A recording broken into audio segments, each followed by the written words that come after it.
ನಮಸ್ಕಾರ ಸ್ನೇಹಿತರೆ, ಈ ಶಿಕ್ಷಣ ಟೆಕ್ 90 ಯೂಟ್ಯೂಬ್ ಚಾನಲ್ಗೆ ಸ್ವಾಗತ. ಇವತ್ತಿನ ಒಂದು ಟಾಪಿಕ್ ಬಂದು ಏನೆಲ್ಲ ಸಿಂಪಲ್ ಒಂದು ಟ್ರಿಕ್ ಇದೆ. ಆಲ್ರೆಡಿ ಇದನ್ನು ಲಾಸ್ಟ್ ಒಂದು ವಿಡಿಯೋದಲ್ಲೂ ಹೇಳಿದ್ದೀನಿ. ಸೊ ಇನ್ನೊಮ್ಮೆ ಇದನ್ನು ಮಾಡ್ತಾ ಇದ್ದೀನಿ. ಏನಂದರೆ ವಿಂಡೋಸ್ 11 ಒಂದು ಆಪ್ಷನ್ ಇದೆ ನಮಗೆ. ಸೊ ಇಲ್ಲಿ ನೋಡ್ಬೋದು, ಮೌಸ್ ಕರ್ಸರ್ನ ಈ ರೀತಿ ತೊಗೊತಾ ಇದ್ದೀನಿ. ಜಸ್ಟ್ ಒಂದು ಎಕ್ಸೆಲ್ ಓಪನ್ ಮಾಡಿದ್ದೀನಿ. ಓಕೆ, ಸೊ ಇದೊಂದು ಎಕ್ಸೆಲ್ ಸೀಟ್ ಇದೆ. ನೆಕ್ಸ್ಟ್ ಇನ್ನೊಂದು ಏನು ಮಾಡ್ತಾ ಇದ್ದೀನಿ ಅಂದರೆ ಅಲ್ಟ್ರಾ ವ್ಯೂವರ್ ಅಂದ್ಕೊಳ್ಳಿ. ಬೇಡ. ಸೊ ಇನ್ನೊಂದು ಬಂದುಬಿಟ್ಟು ಪರ್ಸ್ನಲ್ ಓಲಾ ಓಪನ್ ಮಾಡ್ತೀನಿ. ಓಕೆ,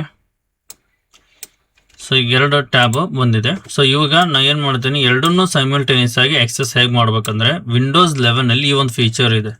ಸೊ ಏನಂದರೆ ಇಲ್ಲಿ ನೋಡಿ, ಮೌಸ್ ಕರ್ಸರ್ನ ಈ ಎಕ್ಸೆಲ್ ಅಥವಾ ಯಾವ್ದಾದ್ರು ಒಂದು ಬ್ರೌಸರಲ್ಲಿ ತೊಗೊಂಡಾಗ ಸೊ ಇಲ್ಲಿ ಮೇಲ್ಗಡೆ ನಿಮ್ಗೊಂದು ಆಪ್ಷನ್ ಕಾಣುತ್ತೆ. ಇಲ್ಲಿ ನೋಡಿ, ಸೊ ಇಲ್ಲಿ ಸ್ಪ್ಲಿಟ್ ಮಾಡ್ಕೋಬೋದು ಎರಡನ್ನು ಹಾಫ್ ಆಗಿ. ಇಲ್ಲ ನಮ್ಗೆ ಈ ಥರ ಬೇಡ ಅಂದರೆ ಈ ಥರನೂ ನೀವು ತೊಗೋಬೋದು ರಿವರ್ಸಲ್ಲಿ.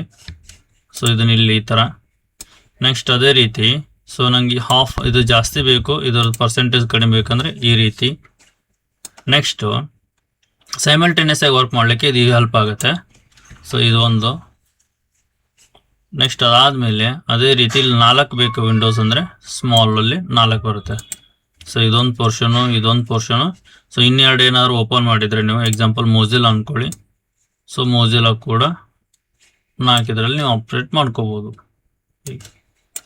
ಈಗ ನೋಡಿ ಒಂದೇನು ತೋರಿಸ್ತೀನಿ. ಸೊ ಇಲ್ಲೊಂದು ಇದು ಇಲ್ಲಿ ಗ್ಯಾಪ್ ಇದೆ. ಸೊ ಇನ್ನೊಂದು ಏನಾದರೂ ಟ್ಯಾಪ್ ತೊಗೊಳ್ಳೋಣ. ಸೊ 4 ವಿಂಡೋ ಆಗಬೇಕಲ್ವ ನಮಗೆ, ಹಾಗಾಗಿ ಸೊ ಇದು ಬಂದು ಈ ಕಾರ್ನರ್ ಬರಲಿ, ಎಕ್ಸೆಲ್ ಬಂದು ಇಲ್ಲಿ ಬರಲಿ. ಸೊ ಇಲ್ಲಿ ನೋಡ್ಬೋದು ನೀವು. ಸೊ ಇದು 1 2 3 4 4th ಒಂದು ಓಪನ್ ಆಗಿಲ್ಲ. ಸೊ ಓಪನ್ ಮಾಡ್ತಾ ಇದ್ದೀನಿ. ಓಕೆ, ಸೊ ಇದು ಒಂದು ಓಪನ್ ಆಯಿತು. ಸೊ ಇದು 4th. Okay, first, second. Okay, cancel.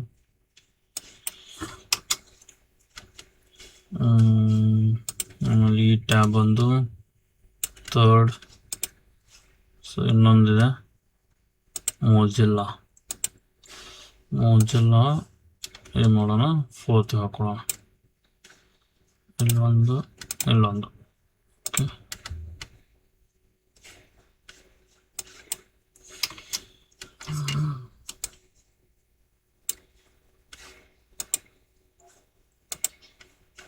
So ಈ ರೀತಿಯಾಗಿ ನಾವು 4 ಟ್ಯಾಬ್ನ ಆಪ್ರೇಟ್ ಮಾಡ್ಬೋದು. ಸೊ ಇದೊಂದು ಮೆಥಡ್.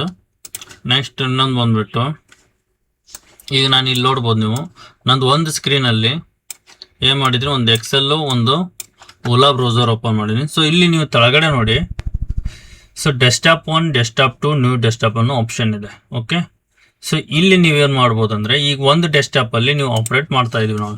ಓಕೆ, ಡೆಸ್ಕ್ಟಾಪ್ 2 ಅಲ್ಲಿ ಇಲ್ಲಿ ನೀವು ಕ್ಲಿಕ್ ಮಾಡಿ ಡೆಸ್ಕ್ಟಾಪ್ 1 ಅಂತ ತೊಗೊಂಡ್ರೆ, ಸೊ ಇಲ್ಲಿ ಏನಾಗುತ್ತೆ, ಸೊ ಹೊಸದಾಗಿ ಸ್ಕ್ರೀನ್ ಬರುತ್ತೆ. ಇಲ್ಲಿ ಯಾವುದೇ ರೀತಿ ನೀವೇನು ಆಪ್ರೇಟ್ ಮಾಡ್ತಾ ಇದ್ರೆ ಅದು ಏನೂ ಇರೋಲ್ಲ. ಸೊ ಇಲ್ಲಿ ನೀವೇನಂದರೆ ಎಕ್ಸಾಂಪಲ್ ಆರ್ಕ್ ಬ್ರೌಸರ್ ತೊಗೊಳ್ಳಿ. ಸೊ ಅದು ಅನ್ಇನ್ಸ್ಟಾಲ್ ಆಗಿದೆ. ಓಕೆ, ಕ್ರೋಮ್ ತೊಗೊಳ್ಳೋಣ. ಸೊ ಇಲ್ಲೊಂದು ಬ್ರೌಸರ್ ಬಂತು, ಕ್ರೋಮ್ ಬ್ರೌಸರ್. ಸೊ ಇದರಲ್ಲಿ ನೀವು ಅಲ್ಲಿ ಏನೋ ಆಪ್ರೇಟ್ ಮಾಡಿದ್ವಲ್ಲ ಡೆಸ್ಕ್ಟಾಪ್ 2 ಅಲ್ಲಿ, ಎಕ್ಸೆಲ್ ಮತ್ತು ಓಲಾ ಬ್ರೌಸರು. ಸೊ ಇಲ್ಲಿ ಅದು ಇರೋಲ್ಲ.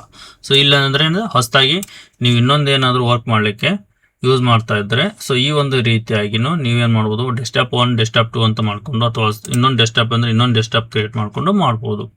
ಸೊ ಒಂದೇ ಇದರಲ್ಲಿ ಇದರಲ್ಲಿ ವಿಂಡೋ ಅಲ್ಲಿ ನೀವು ಎರಡೆರಡು ಬೇರೆ ಬೇರೆ ವರ್ಕ್ನು, ಮಲ್ಟಿಪಲ್ ವರ್ಕ್ನು ನೀವು ಈ ರೀತಿಯಾಗಿ ಸೈಮಲ್ಟೇನಿಯಸ್ ಆಗಿ ಆಕ್ಸೆಸ್ ಮಾಡಿ ವರ್ಕ್ ಮಾಡ್ಬೋದು. ಸೊ ಇದರಲ್ಲಿ 2 ಪೇಜ್ ತೊಗೊಳ್ಳೋದು, ಡೆಸ್ಕ್ಟಾಪ್ 1 ಅಲ್ಲೊಂದು ಬೇರೆ ತೊಗೊಳ್ಳೋದು. ಸೊ ಈ ರೀತಿಯಾಗಿ ನೀವು ಯೂಸ್ ಮಾಡ್ಕೋಬೋದು ಈ ಒಂದು ಆಪ್ಷನನ್ನು. ಓಕೆ, ಧನ್ಯವಾದಗಳು.